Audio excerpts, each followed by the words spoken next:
disclaimer. Hello everyone! Now, a very popular left spin stamina type is Fafnir. This Beyblade is an equalizer, you know, we know it, you know, it equalizes against the base, quote unquote spin steals, right? Pretty popular, right? But which Fafnir is the worst Fafnir? And that's what it becomes a pretty interesting question, because there is a Fafnir that's very overrated and a Fafnir that is pretty overhated. Now, okay, that actually rhymed. I'm a little bit surprised. So we're going to talk about that in this video. So, mollabays.com, until the end of October, Beyblade Burst is 15% off automatically on checkout. Not only that, but we have Beyblade X. Check it out for the pre-orders. It is an optional way to support the channel. I appreciate any and all support regardless. Okay, now starting us off, we have Wizard Fafnir from Beyblade Burst. Now in Beyblade Burst GT, this Fafnir also has a different owner, because the primary owner of Fafnir, like the main one, was Fried de la Hoya. But for GT, it was like a different owner. So already people are hating on this Beyblade because it's not owned by their favorite character. That's already why it gets a part of a bad reputation. But what also contributes to this is the original mold of Wizard, because basically how GT works and how Burst Base works is that obviously they twist and lock for the burst mechanic. But basically with the GT base, the teeth is here and the slope is here. Now for some of these bases, for some reason they had the very stupid idea that sometimes they're going to make the slope a little bit more exposed. And then after, basically what happens in battle is that not only in same spin is it very easy to bully and murder this thing, but in opposite spin, if anything that has somewhat of an opposing force, you will burst and you will kill it.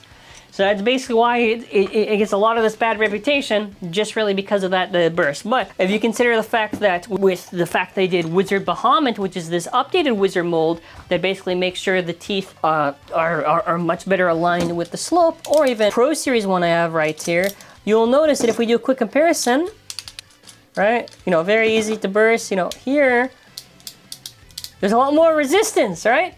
So this Wizard now already has the fixed issue of this whole bursting thing. However, what if I were to tell you that a lot of the issues I just said for this Fafnir are present in a previous Fafnir, which is this one. This base is very overrated. It's a very overrated Fafnir. Like, I think in general, you know, like the Fafnirs and the Spriggans, I think just because of popularity's sake, you know, they're just insanely overrated. Like, Geist is more or less kind of similar in the issues that Wizard has. If Geist has to go up against a very strong opposing force, it dies really, really bad.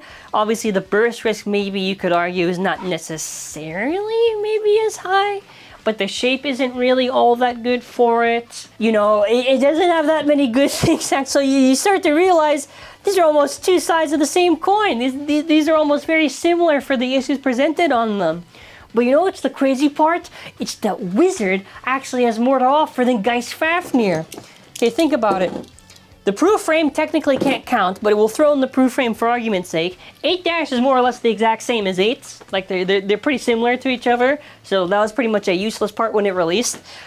Proof, I guess is fine. You know, proof will say proof was fine. We won't try to say proof, whatever. But the performance tip is now where this gets even more funny, because Absorb was okay at best. The real issue with Absorb is that Absorb quite literally just cannot handle its own gimmick. It just self-KOs way too much if you try to do a hard launch, and the shape's not that insane for equalization, and you'll probably get clapped. Well, I think also just because of how the free spin thing is really weird on the Absorb thing. But that's also why, funny enough, that with Absorb Slingshot, that is the Hasbro variant of this, not only does it pretty much more or less fix this issue that Absorb has, but there's way better consistency than regular Absorb. So Geist Fafnir don't got shit, man. It's got the proof frame at best. But you know what Wizard has? Wizard, granted, I will say equalization also, it's not like it has the best of competition. Even if you try to boost it with like the Goku layer weight, it's a pretty hard fight to do, because same spin it's got pretty steep competition. In equalization, it's also kind of okay. You know, these Fafnirs were both very weird. They were both very weird in what opposition they could take. Like, I think Wizard was just an okay equalizer, and if you wanted to try to say, well, Geist, you know, Geist is also not too bad, whatever, you know, you could kind of make it. But to be honest with you, I think these bays are too eerily close to each other for one of them to get a lot more slandered than the other.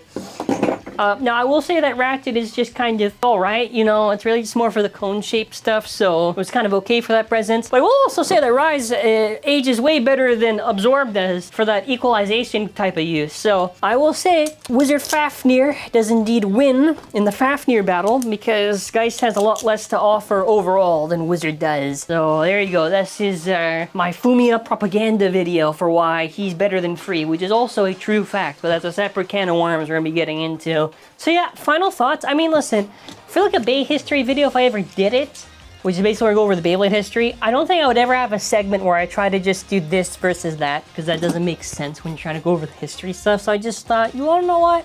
Why don't I just do a video like this? It's pretty good. It is pretty funny when you think about it, because both Beys more or less have the exact same issues present.